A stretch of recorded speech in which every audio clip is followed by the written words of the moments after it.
This is Gabriel Gonzalez for Cage Side Press here with one of the big bosses over at the PFL, Ray Sefo. Ray, 2022 season for PFL, a lot of surprises, Right. Not just the championships. Can you just talk to me overall on the other side of it? How do you feel about how it went this year? You know, the season started off great, but it ended like with a bang, right? It was such a great night of, not only night of fights, but we ended up crowning 6 new champions, and all from 6 different countries, which was, you know, amazing. There was a few upsets that night as well.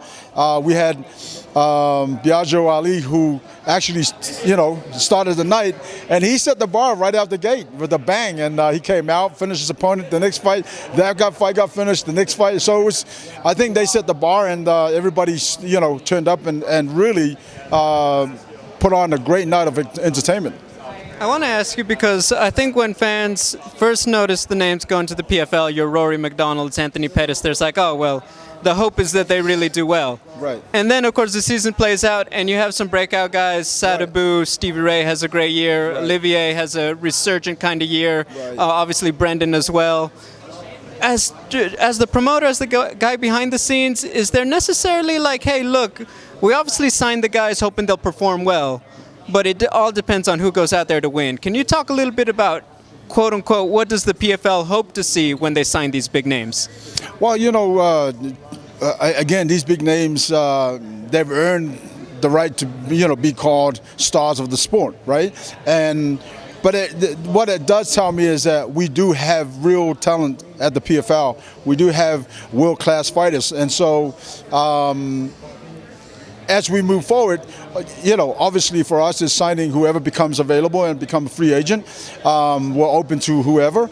But yeah, for us it's signing the big names, the younger up-and-coming stars, a kid that probably nobody really knows, but has an amazing record, and it comes out and perform, and that's what we've kind of found, not only through the Challenger Series, but obviously through the season as well. But that's the thing. It's just continuing to find the next best talent, and whoever becomes available, we're open to looking at, see if they want to come over.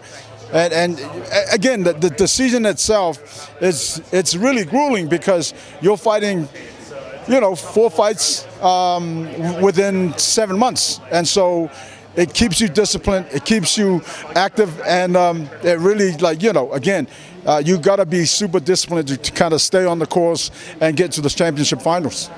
My final question, pay-per-view in 2023. A lot of talk still about Kayla versus Chris Cyborg. Right. I've thrown this out, and all of my friends really like it. They feel like this could be the thing that gets rid of the criticism about why is PFL going to pay-per-view. Cutting the check, Jake Paul's MMA debut. Do you feel like that's something you, Don, the powers that be, could be interested in trying to make happen in 2023? Yeah, I've heard that he's thinking about going and interested in going to MMA. Yeah, 100%. We definitely would be interested if that happens to be something that he really wants to do.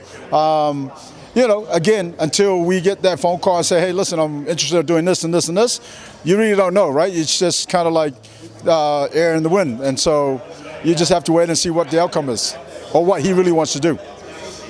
The decision probably hasn't been made yet, but I'm going to throw it out there anyway. Is Larissa Pacheco getting cut a bigger check for the rematch with Kayla on pay-per-view?